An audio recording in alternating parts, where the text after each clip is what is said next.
So moving forward, it's been over a year now, and the same question has been asked over and over again. So what now? Are you gonna, start over? You're gonna get back up on that horse? You're gonna get a girlfriend? You're gonna get a wife? Start a new family? What are you gonna do? And I'm like, I got dogs. I'm good right now. I know what it's like to be single for a long time, and I know what it's like to be in a relationship for a long time. And there's pros and cons to both. I can only speak for the guys on this one. Some guys.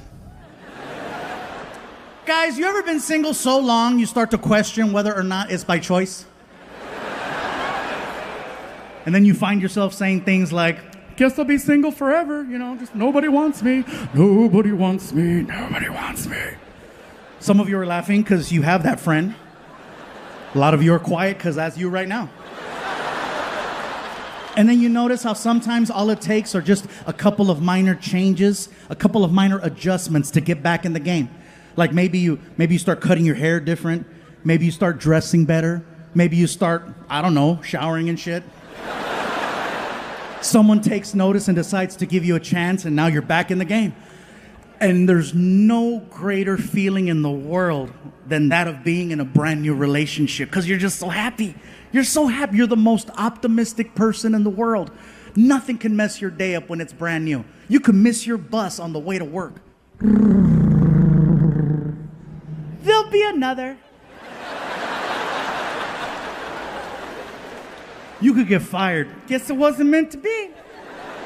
You are so freaking happy. And then you start to reflect on your life before the relationship. And you remember how you would look at your phone and it would never ring. You thought it was broken because it wouldn't ring. There's no text messages. You look at your DMs, nothing.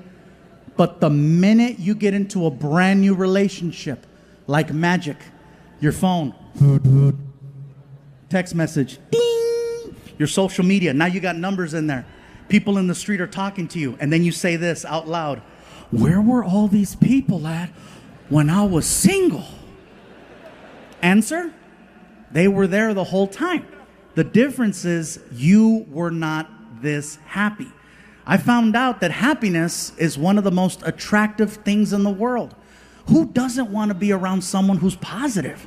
Well, unless you got COVID. Never mind. Nice, pleasant, a joy to be around. Good energy. You know who really notices just how happy you are, guys, when it's a brand new relationship? Other women. Not your woman, other women. They can't help but notice how happy you are. They stare at you and they point. Look at him. Look how happy he is. I bet I can change that. Guys, you are now blood in the water and the sharks are out. And if you've never been hunted before, it is one of the scariest things in the world. Because usually you don't know you're being hunted until it's too late. You're over there minding your business, you're in your relationship, you're trying to make it work, and here they come.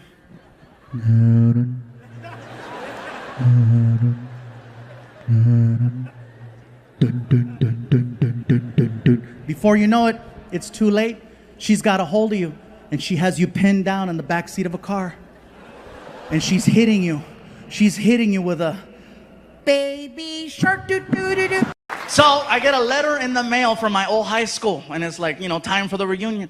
My girlfriend saw the letter. She's like, ooh, your reunion. I go, yeah, my reunion. When is it? When are we going? Actually, I was going to take my friend Tony because, we went to high school together. He's my best friend since high school, so I was going to take Tony. You're going to take Tony instead of me. That's what's going to happen, huh? You're going to take Tony instead of me. Your girlfriend, you're going to take Tony. No. It's okay. It's okay. You take Tony, okay? And I hope you have a great time. Oh, thanks. I knew you'd understand, baby. I love you. Don't ask too many questions, you know what I mean? So my buddy Tony and I, we go to a high school reunion. We get there early, too early. There's nobody in the banquet hall. So we go upstairs to the bar area. We're watching a basketball game. Everything is cool until some guy recognized me. Hey, you're the comedian. What's up, dude? Dude, funny, bro. Let me buy you a shot. Actually, man, I have my reunion right now, and I don't want to show up drunk. Oh. I see how it is, bro. You're too good, huh? That's what it is, huh? Excuse me, George Lopez.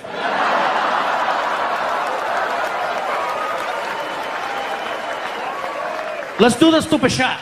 All right, bartender shot. So he freaking makes a double. And we freaking cling, cling, and slammed it. I'm like, oh, thank you, man. Thank you. Let's do another one. Oh, hey, man, I'm okay. Thank you. See how it is, Paul Rodriguez? Let's do another shot. And he kept this pattern going. He must have had like 7 comedians behind his freaking wallet, you know? One after another. I got so drunk. I was that level of drunk where you can't even walk straight. You got to look at the ground to navigate, you know? You're just kind of...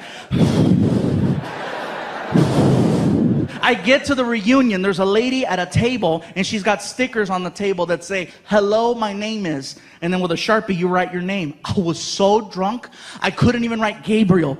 I wrote Flaco, which is Spanish for skinny. So, you know, I freaking write that, stick it on, and we walk in. The party's going on, you know. I'm trying to find a table. My buddy Tony took off. I couldn't find him. I'm sitting there. I'm like, oh my God. Oh my God. All of a sudden, the lights come up, and the class president is holding the microphone. Hello, everyone. Welcome to the Wilson High School class reunion. Let's just cut to the chase, find out what everyone's been up to, and keep the party rocking. So she pulls out a list. Who's done this? Who's done that? Who has the most children? Some girl in the back. 7. Everybody's like, puta. Now you remember. Okay. All right? She keeps going down the list. Who's done this? Who's done that? Who's been on television? Everybody at my table who wasn't talking to me before, you know, they weren't talking to me before. Now they're like, right here, right here, right here. I'm like, no, shh. Sure enough, here comes the girl. Oh, we have a celebrity over here. Come on, say something. Get up here, Flaco. Come on, Flaco, get up here. No, I'm okay. Oh, come on, get up here. Are you too good or what? So I got mad and I jumped up. I'm not too good.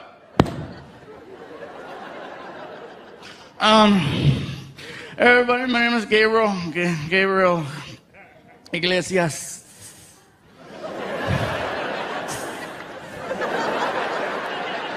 I don't want to say a whole lot right now because I've been drinking and I don't want to say nothing stupid. It's really nice to be here with everybody.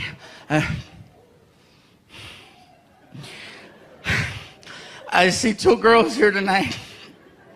2 who, when I was in the 12th grade, I asked out to the prom.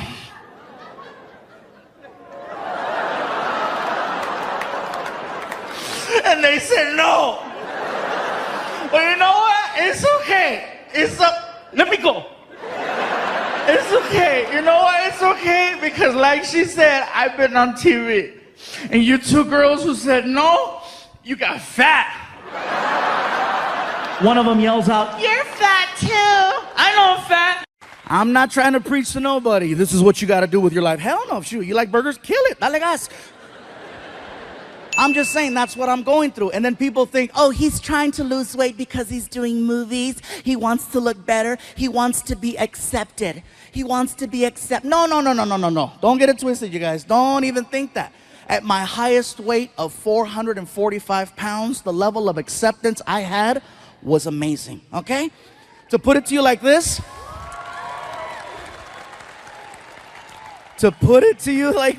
at 445 pounds, there was women throwing themselves at me. At 445 pounds, there was men. Oh, in Bay Area, let me tell you something about gay men. I know you're in here. I saw the line.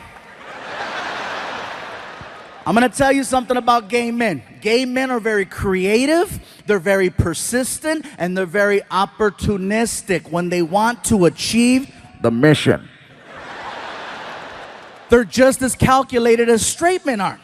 I'll give you an example. I'll tell you a story, right? So one night, Martin and I are at a bar, and we're having drinks. And that should come as no surprise. Oh, really? They were drinking? Yeah, we killed it. So As we're drinking, Martin is paying attention and he's listening in to a conversation that's happening about 15 feet away between these two girls. They're going back and forth, and one of them was like, I don't believe we finished the whole bottle. How the hell are we supposed to get home? Martin stands up, looks at me and says, bro, I'll be back. And then it began, the hunt. You know, freaking.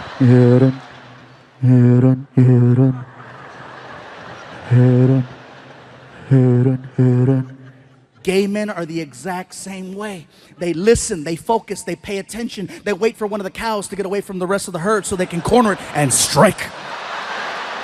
4 hours later, Martin and I are at the bar, and I'm 16 shots of tequila in. Oh yeah, and I feel fantastic. And I tell Martin, bro, I don't remember the last time I had this many shots of tequila. And Martin goes, bro, you're crazy, Fluffy. You're crazy. Wait right here. I gotta pee. And so he leaves to the restroom, and I'm leaning against the bar. The bar is the only thing keeping me standing. And from across the room, this guy stands up, looks at his friends, and says, I'll be back.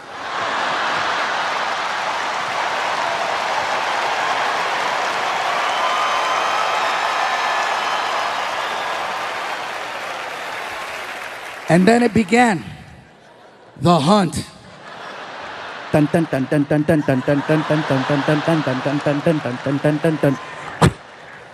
And he gets in my face and he tells me, I just have to say, I am such a huge fan of yours. Oh my God! Anytime someone says they're a huge fan of mine, it automatically makes me smile. Even more so if I've been drinking. Oh yeah, if I'm drinking, I'm like, thank you. Thank you. Bro, I was so loaded, I bowed. Thank you.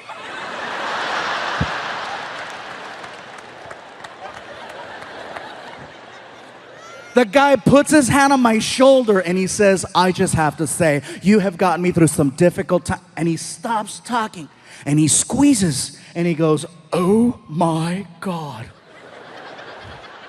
Do you work out? I was so drunk, I said, a little. You're the first person to notice. And he's like, oh, you could totally tell. And he squeezed again. And I said, I'm sorry, am I overstepping? No, bro, you don't understand. I'm stressed out. That felt pretty good. Want me to rub both your shoulders and your back and scratch it? Because I will. Oh, whoa. Hey, go for it. He grabs me by the shoulders, you guys. He grabs me by the shoulders and he turns me around. Now I'm facing the bartender, and the bartender is trying to warn me. The bartender's like, hello. To extort money from me. Yeah, and they weren't even family. So chingate esta, watch. I get a phone call from my manager telling me that someone reached out claiming to have video footage of me being inappropriate with models. Yeah, see? Look at it. You guys are like me. Yeah, I'm like, I need to see it too. Now, no disrespect to any woman who has ever given me the opportunity.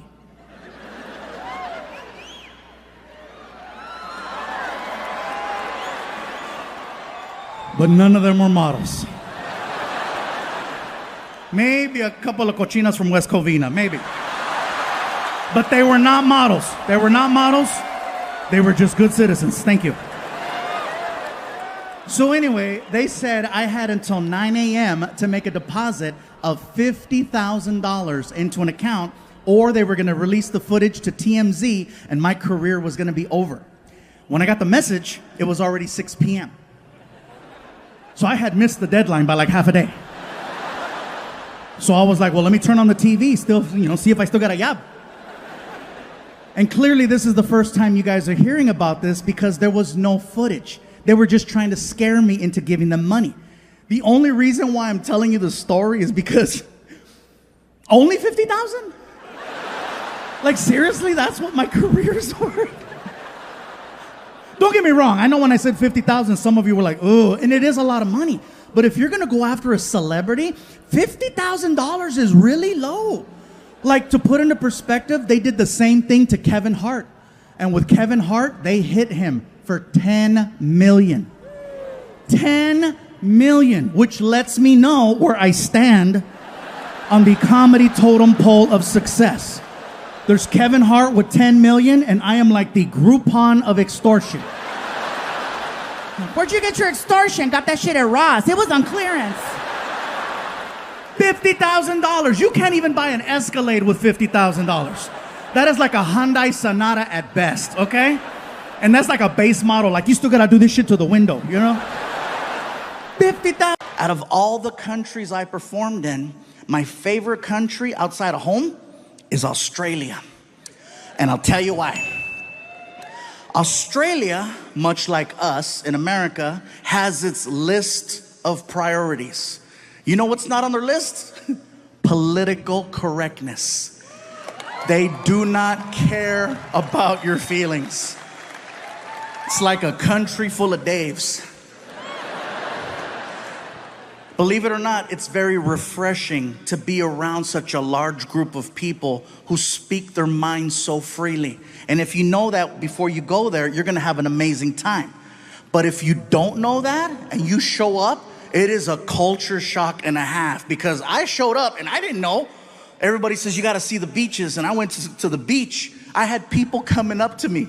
Hey, somebody help me get them back in the water. Yeah, look at right there, big fella. Look at you right there. Oh, look, he's moving. He's moving. He's moving. Oh, he's crying. He's crying. I bet it tastes like gravy.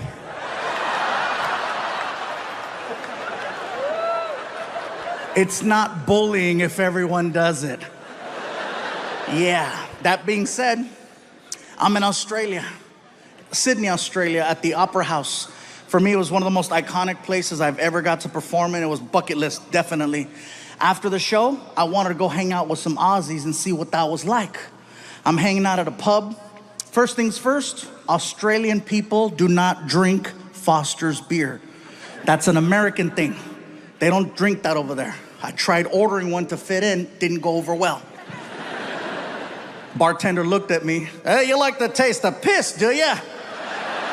Okay, don't order that again. So I'm hanging out with these two Aussies, and we're drinking a rum called Bundaberg. At first glance, it looks like a Coca-Cola bottle because there's a polar bear on the front. And then you drink it, and you're like, that's not Coke. As we're talking, a third Australian joined the conversation. And he sounded a little bit different from the other two. He had more of a raspy voice. More like, all right, yeah, mate, he did all right. He sounded like a drunk pirate underwater. These two guys didn't like him, so they called him a name and they left. And now it's just me and drunk pirate. We're talking about life. Life in America, life in Australia, talking about our differences. He tells me that he's a professional knife maker. He's showing me how it's done. He's showing me pictures. We wind up polishing off 3 bottles of this rum. And drunk wasn't even the right word to describe our level. My tour manager, Ryan, he comes up to me and he says, Gabe, time to go. And I look at Ryan and I'm like, but Ryan, I just made a friend and he makes knives. And they're pretty. My tour manager always knows how to talk to me no matter what condition I'm in. If I'm drunk, he knows better than to talk to me like I'm an adult. He talks to me like I'm 2. He looks at me and he says, hey, buddy. You hungry?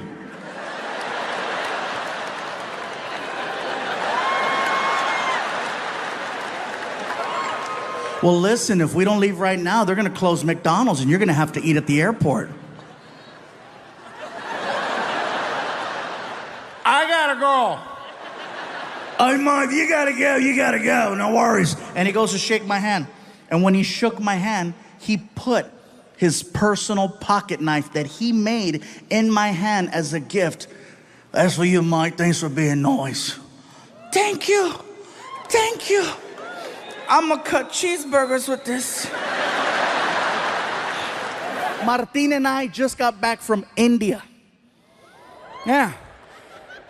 So let me tell you, I started posting on Facebook and Twitter that we were gonna go out there to do these shows. And then people started sending me messages, questioning what I was gonna do. First of all, are they gonna understand you in India? Will they understand English okay? Will they be able to follow along with your stories? Once we got there, I come to find out that more people speak English in India than in all of the US and Canada put together. Might as well throw Mexico in there for extra credit. Because there's that many people, and yes, they have the internet. They got the internet, they got Bollywood, they got Hollywood. They understand American culture so much more than we understand theirs. Second thing, people tried to warn me about going over there. Gabriel, be careful. India is a third world country. Don't drink the water in India. It contains parasites that'll make you really sick. Don't eat the food from the street people, especially the street meat. It contains a parasite that'll make you really sick. And most importantly, there's a lot of crime over there. Don't stay out late. When the sun goes down, you go down. I'm like, is it that bad? Parasites. So I'm like, let me get this straight. There's a lot of crime. Don't stay out late. Don't eat any of the food from the street vendors. And don't drink the water. Why does that sound familiar? That's Mexico.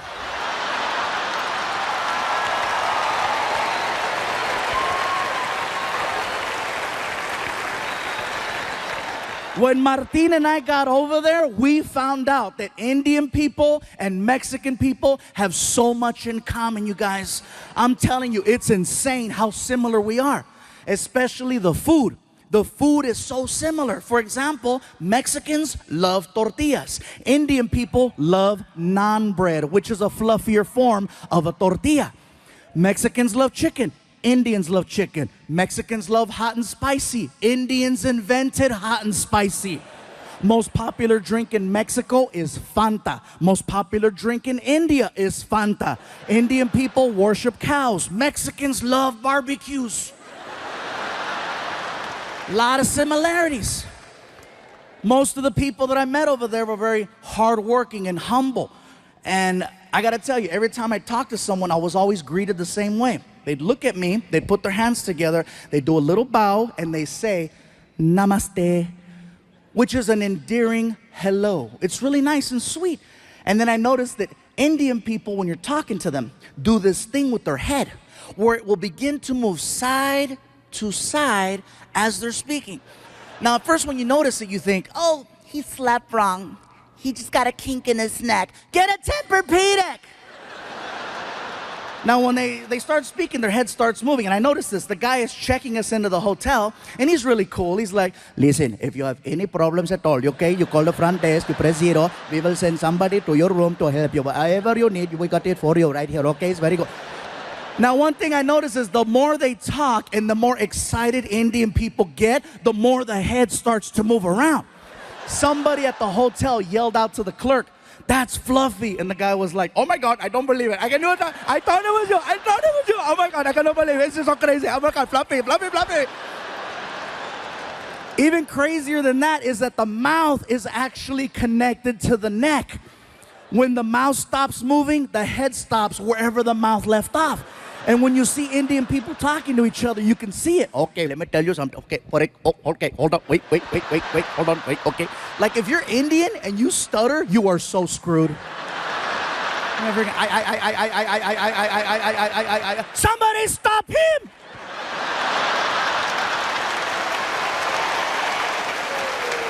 I'm not gonna lie, you guys. When I first saw this happen, I thought it was hysterical. I thought it was funny. But then I started thinking about it. Head movement is just a form of expression. No matter where you live in this world, people express themselves in their own unique way, whether through facial expressions, hand gestures, body movement, extra words. Everywhere you go, things are different. And that's just how they express themselves in India. Now, back to the whole Indians-Mexican thing. That is something else that we share in common with Indian people. Head movement. Now, some of you in the building tonight are like, stupid. We don't have head movement. Yes, we do. It's a little different. See, with Indian people, the head movement is side to side. Mexicans, our head movement is front to back. The difference between that is that with Mexicans, we have to be very, very upset in order for you to see the head movement. Otherwise, you can't tell.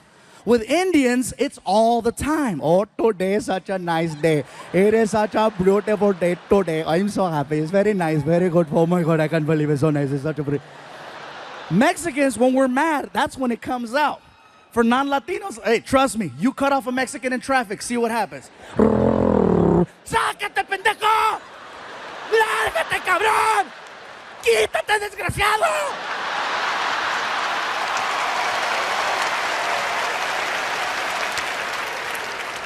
That's funny. I don't know why the black people are laughing. You guys take it all. Oh, no, you didn't. Oh, hell no. I know he ain't talking about me. I hit a bell. I hit a bell.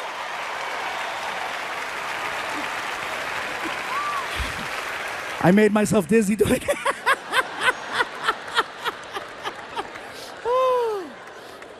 So let me tell you guys, if you ever get the opportunity to travel to India, I encourage you to check it out. You are gonna see some beautiful things. You are gonna see some amazing things. You are gonna see some sad, depressing things and some real horrible things. Overall, it's a well-balanced trip. But when you get back home here to the United States, you will have a whole different appreciation for your life. Believe that. I guarantee this, you guys. There's a lot of people in India, and with a lot of people comes a lot of traffic. First things first, American traffic and Indian traffic, very different. Here, whatever happens on the freeway will stop the whole freeway. In India, there's 10 times the traffic, but it moves.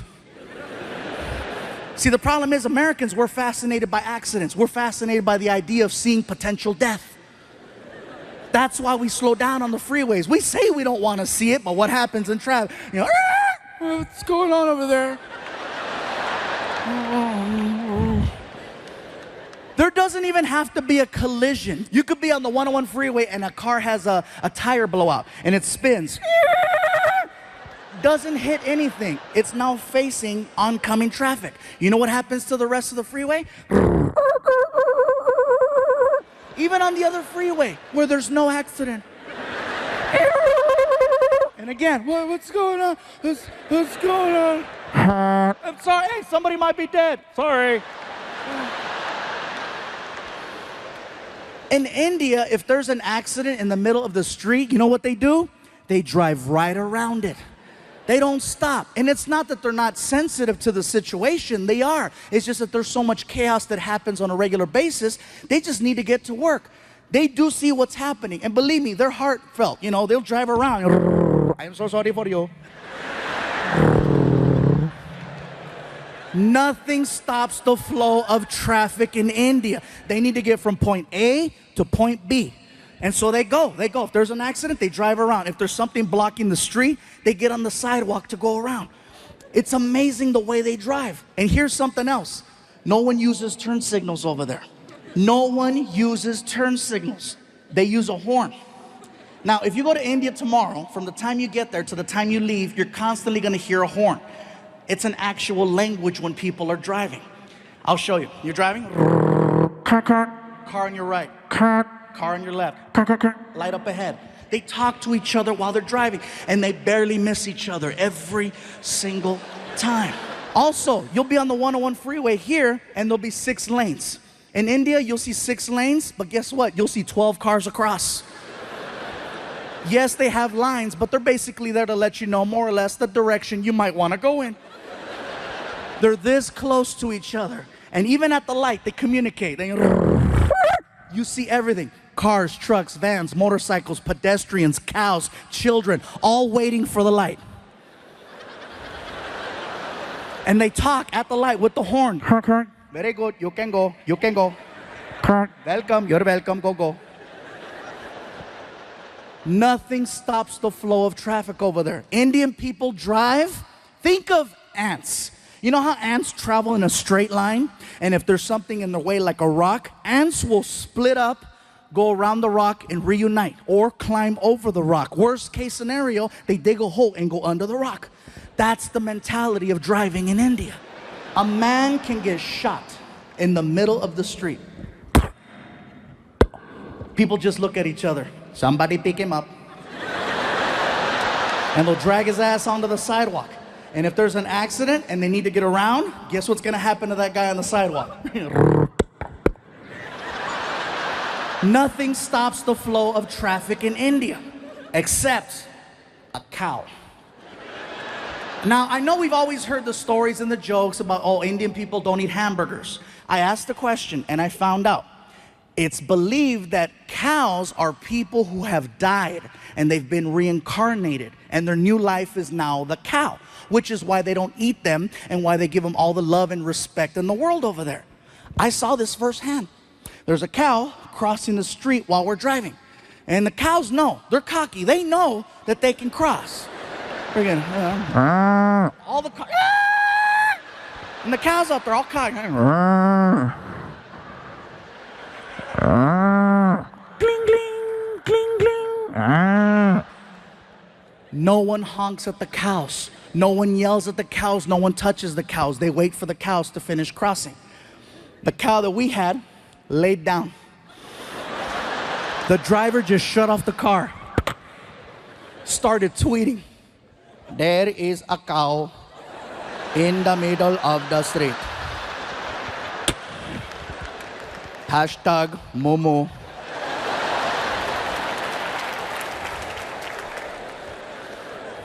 I asked the driver, what's going on? Sir, there is a cow. I see that there's a cow. Are you gonna honk at it, go around? What's gonna happen? We cannot honk at the cow. We must wait for the cow to move. You're kidding. I am not kidding. We must wait for the cow. We drove past a dead body 15 minutes ago. That is probably him. So I get a letter in the mail from my old high school, and it's like, you know, time for the reunion.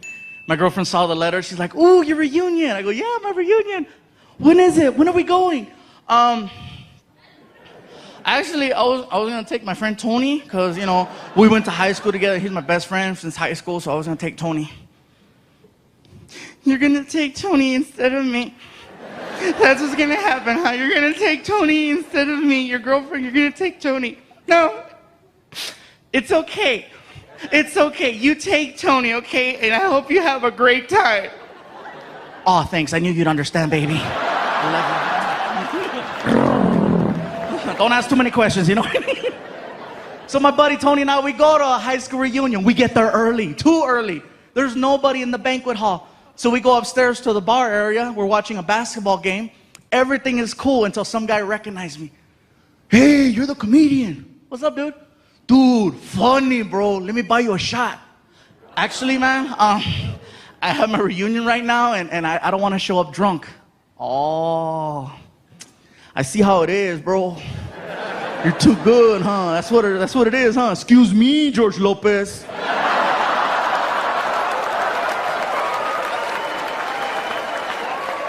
Let's do the stupid shot. All right, bartender shot. So he freaking makes a double. And we freaking cling, cling, and slammed it. I'm like, oh, thank you, man. Thank you. Let's do another one. Oh, hey, man, I'm okay. Thank you. See how it is, Paul Rodriguez? Let's do another shot. And he kept this pattern going. He must have had like 7 comedians behind his freaking wallet, you know? One after another. I got so drunk. I was that level of drunk where you can't even walk straight. You got to look at the ground to navigate, you know? You're just kind of...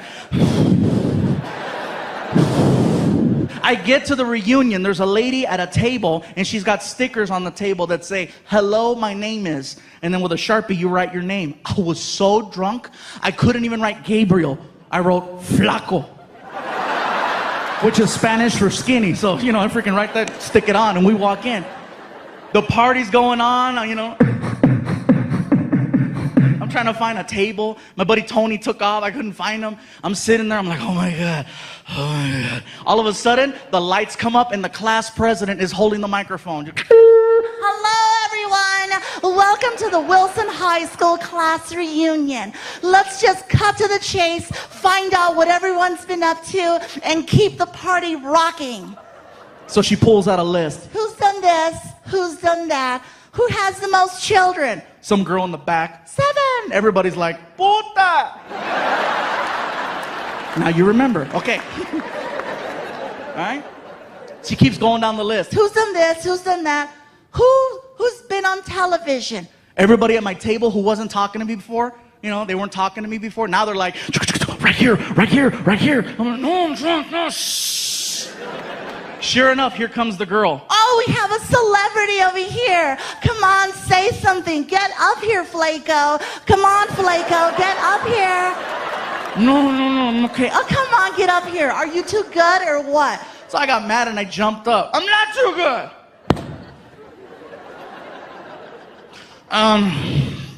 Everybody, my name is Gabriel Iglesias.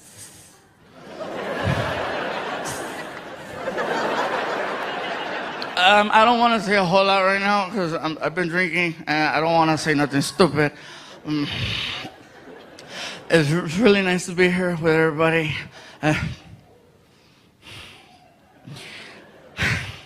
I see 2 girls here tonight. 2 who, when I was in the 12th grade, I asked out to the prom.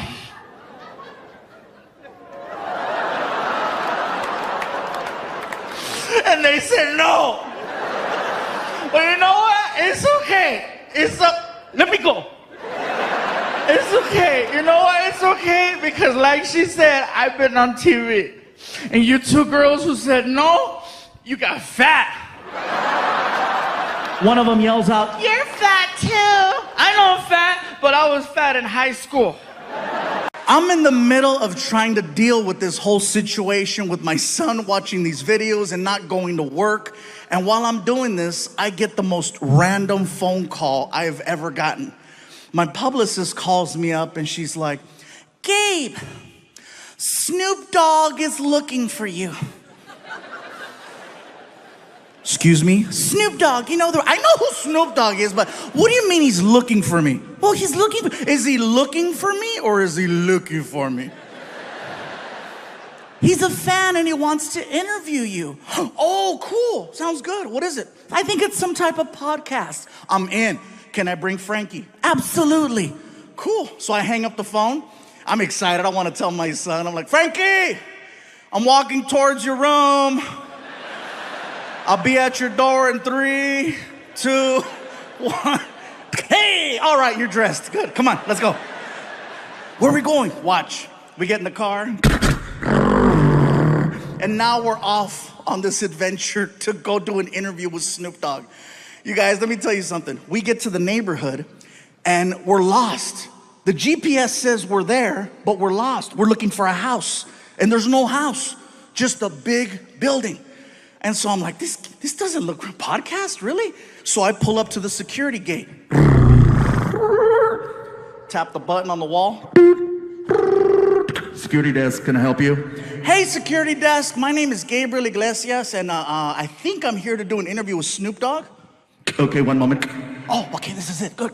I'm so excited. Snoop Dogg? This is gonna be cool, right? Sir? Yes. Yes, hi. There is no Gilbert Ignatius on file. What? Could there be another name? Another name? I don't know. Fluffy, maybe? And the gate starts to open. I'm like, oh my God, I'm officially in the rapper's world because my real name doesn't mean shit.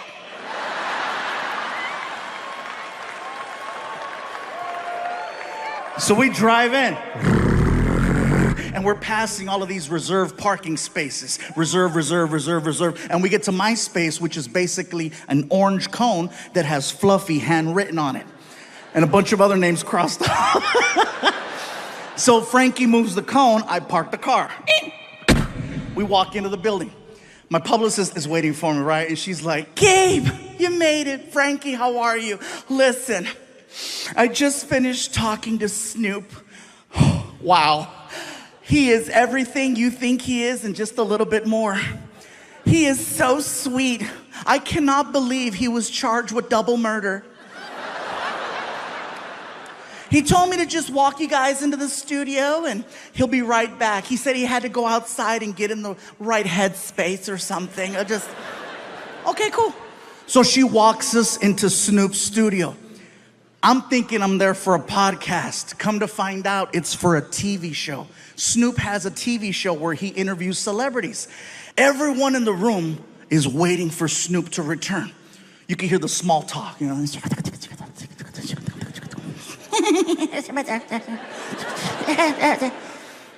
All of a sudden, everyone stands up. And I'm looking around like, what's going on? And I look at the door to see if Snoop's walking in, and I don't see him. And I could see my son. I don't realize it, but Snoop is entering the room through a different door. I don't realize it till like the last second. I'm like, what are you? So I jump up, I push in my chair. I'm so nervous, I don't know how to address him. So I'm like,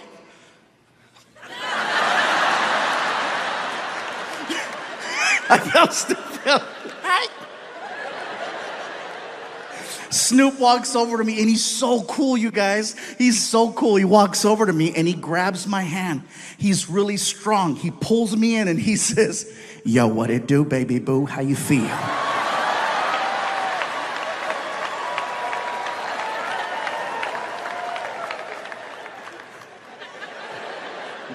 Thank you for having me. Yeah. Can I sit down? For sure.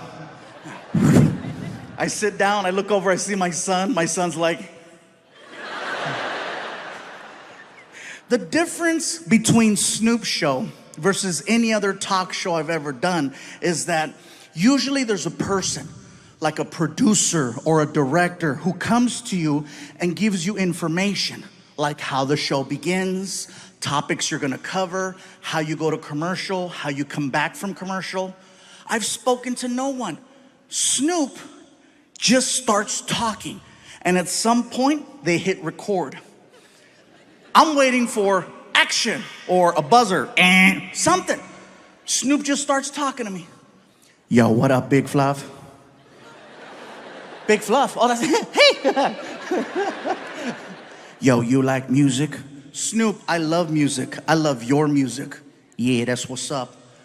He opens up a laptop computer and then he hits play. And the next thing I know, we are listening to hardcore Mexican banda music.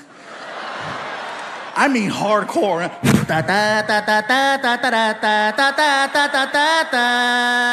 And you can hear gunshots in the song.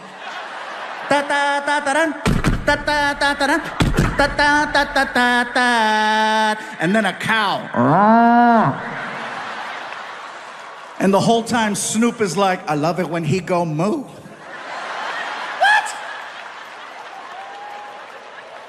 I feel like he's messing with me because I'm Mexican, right? So I called him out. I said, Snoop, do you understand what you're listening to? And he said this, and it scared me. He said, gangster recognize gangster. The reason why it scared me was because he was telling the truth. We were listening to actual Mexican cartel songs that don't play on the radio. And the fact that he knew that, the fact that his level of street knowledge in another language was that on point, I said, I gotta shut the hell up. Don't speak unless spoken to, that's the code. Next thing I know, Snoop reaches under the desk and he pulls out the biggest blunt I have ever seen. Oh, this sucker was huge. As soon as he pulled out that freaking blunt, I got excited because I wanted to grab my cell phone, okay? I wanted to grab my cell phone so that I could take a selfie of Snoop in the background being Snoop.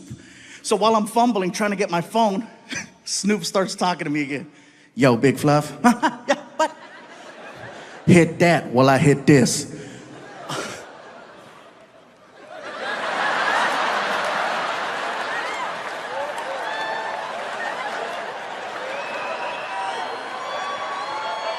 The second I went like that, all of the cameras in the room, red light, red light, red light, red light, red light. My publicist is like, no! My son is like, yeah! But every now and then I go out and I wanna meet people, I wanna see cool things. And for example, comedy. I'm a huge fan of comedy, not just performing it, but I love going to shows. I go to a comedy show every now and then alone. Now, I don't know if that sounds weird to you guys, but for me to do anything nowadays by myself, it's my crew, all the people that work for me, they freak out when I go places because they're always concerned for my safety. You know, what if someone tries to kidnap you? Well, they're gonna earn it. I got into a fight with some of my team members and I said, you know what, I'm going out. I bought myself a ticket and I went to go watch Chris Rock one night in concert. Now, I says, you know what? Maybe I can make my way backstage and I don't know, if I get lucky, maybe I'll say hi to him. I've always wanted to meet him. So I go to the side of the stage and I run into security and I said, hey. He looked at me and said, Fluffy! And when he did that, I said, hey, listen, I forgot my keys. I'll be right back. And the guy's like, yeah, keep going. Get your keys, get your keys, get your keys. I'm like, oh my God, that shit worked. Just like that, I snuck backstage at a Chris Rock concert. Once I was behind the curtain, I was in my element. I knew where everything was. I knew where the food was. I knew where the dressing rooms were, where the bathrooms were. I'm walking around with a soda. People are coming up to me. You know, we didn't know you were gonna be here. I got a call last minute. Looking for my keys. I says, you know what? I got this far. I'm gonna push it. I wanna meet him. I've always wanted to meet Chris Rock. It was not hard. Once I was back there, I just had to go to the dressing rooms. All I had to do was read the name on the door. I'm standing there in front of the door and I'm hyperventilating, just.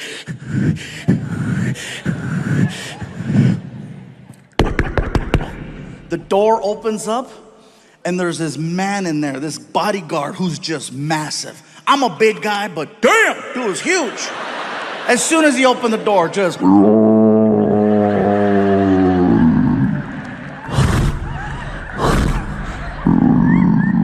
Welcome to Jurassic. Big! Grandote! And I'm standing there and I'm like, hi. And he's like, can I help you? Yes, my name is Gabriel. I'm a comedian and I wanted to see if I could say hi to Chris Rock, if that's possible. You say you're a comedian? Yes. Well, then you understand Chris is going over his material right now. He really ain't trying to talk to nobody. So I'll tell you what, player, if you want to come by after the show, you're more than welcome to. But right now, it's not a good time. Chris Rock is a busy man.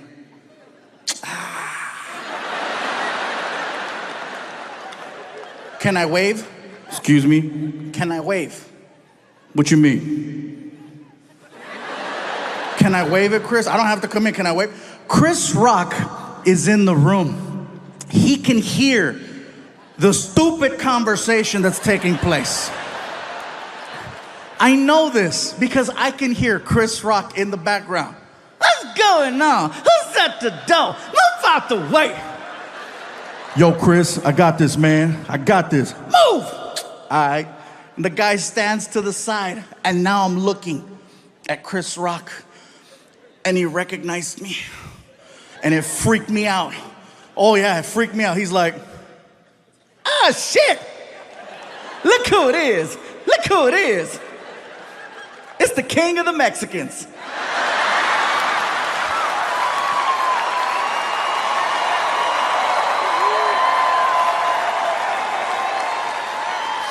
Chris Rock called me the king of the Mexicans. For the rest of the show, everyone referred to me as El Chapo. After I...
I'm sure at home, and I'm sure a lot of you guys are wondering, what's going on, Gabriel? Okay, you get a TV show.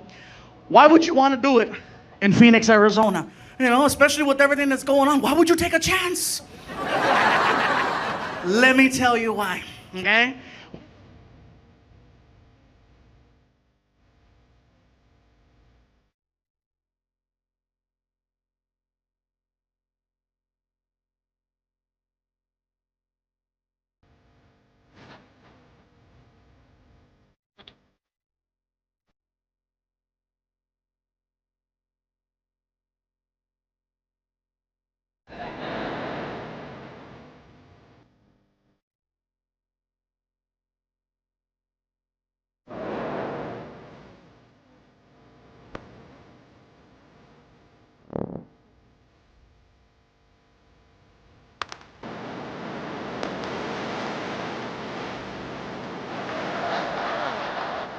Spelling code. I saw the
How do I get you recognized?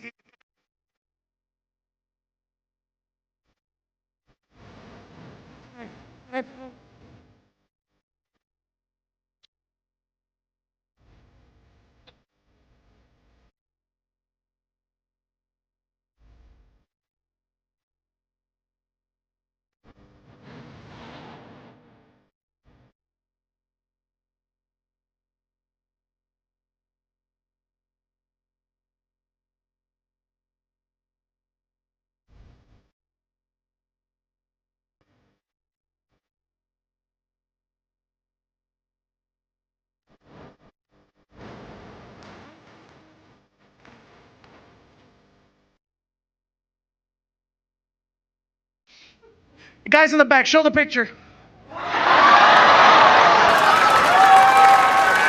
Now notice you don't see a white bus driver in the picture. It's because he took the picture. Apparently, even after talking smack to immigration, he was still considered an innocent bystander. You guys, can you show the next one? That's Sanchez. Traitor! Show the next one. There's a dog. And there's where we threw it.